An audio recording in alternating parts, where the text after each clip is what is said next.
नमस्कार। स्वागत है आपका हमारे इस प्रोग्राम में, जहां पंजाब में गेहूं की कटाई चालू हो गई है। ज़ोर शोर से काम चल रहा है, मशीनें कंबाइनें इधर उधर घूम रही हैं, साउंड आपको आवाज़ आ रही है उसकी। ये जल्दी अभी, क्योंकि सब कुछ मशीनों से होता है काम, तो इसके लिए 6-7 दिन में, ये 7-8 दिन में ये काम समाप्त हो जाएगा।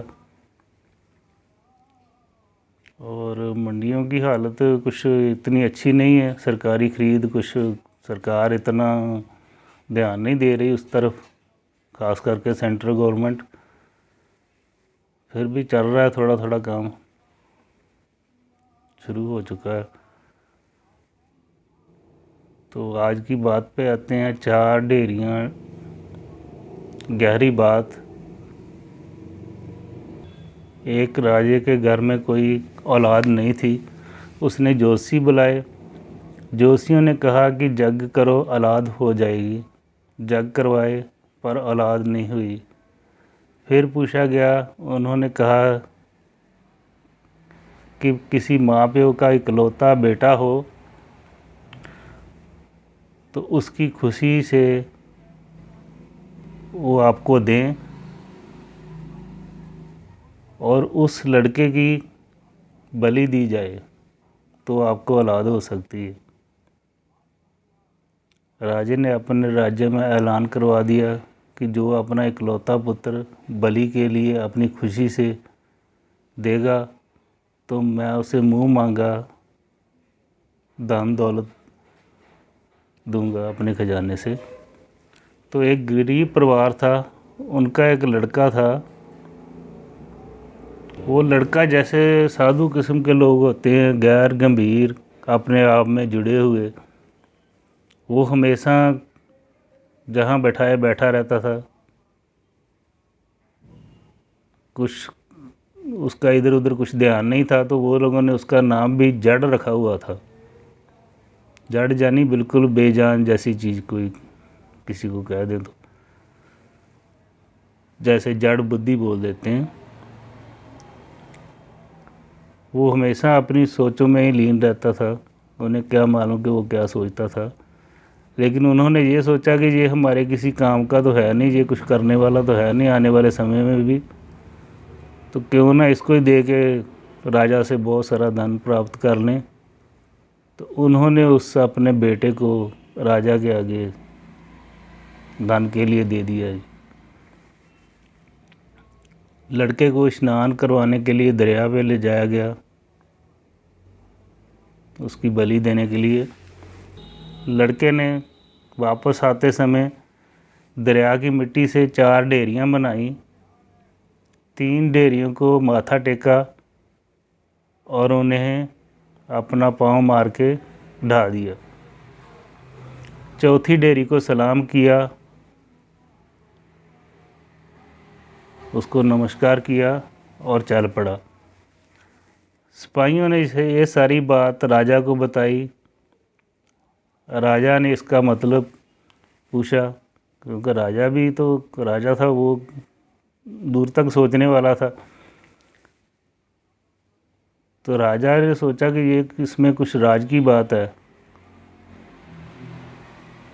उसने उस लड़के से पूछा कि तुमने ऐसा क्यों किया। 4 ढेरियाँ बनाई, 3 को नमस्कार किया और ढा दिया और एक को प्रणाम किया और ऐसे ही छोड़ दिया आगे। तो वो बोलता है कि मैं पहली ढेरी अपनी माता पिता के नाम से बनाई थी। उन्होंने लालच में आकर मुझे बलि देने के लिए दे दिया, इसके लिए वो डेयरी मैंने डाल दी। दूसरी डेयरी मैंने रिश्तेदारों दोस्तों के लिए बनाई थी, क्योंकि उनमें से भी किसी ने मेरी सहायता नहीं की। तीसरी जो डेयरी राजा के लिए थी, जिसका फ़र्ज था अपनी प्रजा की हिफाजत करना, पर वो अपनी खातिर ही प्रजा की बलि देने पे उतर आया है, इसके लिए वो भी डाल दी। और चौथी डेयरी मैंने अपने खुदा, अपने भगवान, अपने वाहिगुरु, अपने गॉड के लिए उसके नाम से बनाई और उसे नमस्कार किया, क्योंकि मुझे अभी भी उस पर विश्वास है। इसलिए मैंने वो डेयरी नहीं ढाई। मुझे अभी भी उसके ऊपर पूर्ण विश्वास है कि वो कुछ ना कुछ करेगा, मेरी मदद ज़रूर करेगा। ये राजा सुनकर सन्न हो गया। उसे इस बात की सोझी आ गई। उसने सोचा कि अगर बलि देने के बाद भी औलाद ना हुई तो मैं तो कहीं का भी नहीं रहूँगा। तो क्यों ना इतना दूर तक सोचने वाले इस लड़के को ही अपना बेटा बना लूँ। तो राजा ने उसको गोद ले लिया और उसको अपना पुत्र ऐलान कर दिया, अपना राजवंश ऐलान कर दिया।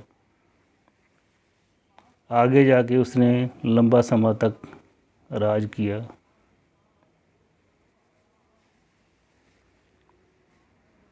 ये थी जी आज की स्टोरी। आपको बताया था कि धान की कटाई की वजह से आवाज़ बहुत आ रही है, डिस्टर्बेंस बहुत हो रही है, तो थोड़ा एडजस्ट कर लीजिएगा। आगे चलते हैं जी। जो कंटिन्यू हमारी लिखता आ रही है, अलग अलग राइटरों ने लिखी हुई है, उनकी सबसे जो बिल्कुल ही गैर गंभीर बातें जो हैं, जो इंसान को ज़िंदगी में काम आएंगी, उनका निचोड़ जो है कुछ लाइनों में दिया हुआ है अलग अलग राइटर का। वो कंटिन्यू एक लाइन में आपको सुना रहे हैं। तो आज उसका चौथा भाग है, तो शुरू करते हैं जी। विश्वास वो है जो हमें ताकत देता है। एक छोटी लड़की रोज़ सोने से पहले प्रार्थना करती थी और भगवान से अपनी खुशियों और अपनी चिंताएं, अपने दुख सभी साझा करती थी। एक रात वो अरदास कर रही थी कि भगवान जी मेरा टूटा हुआ खिलौना ठीक कर दो। बड़े भाई ने सुन लिया और उसने कहा कि तुम पगली है, भगवान कभी वेले बैठे हैं, वो खाली बैठे हुए हैं कि वो तुम्हारे इस छोटे से खिलौने को ठीक करने के लिए आएंगे। ऐसी बातें करते ही वो सो गए। सुबह उठे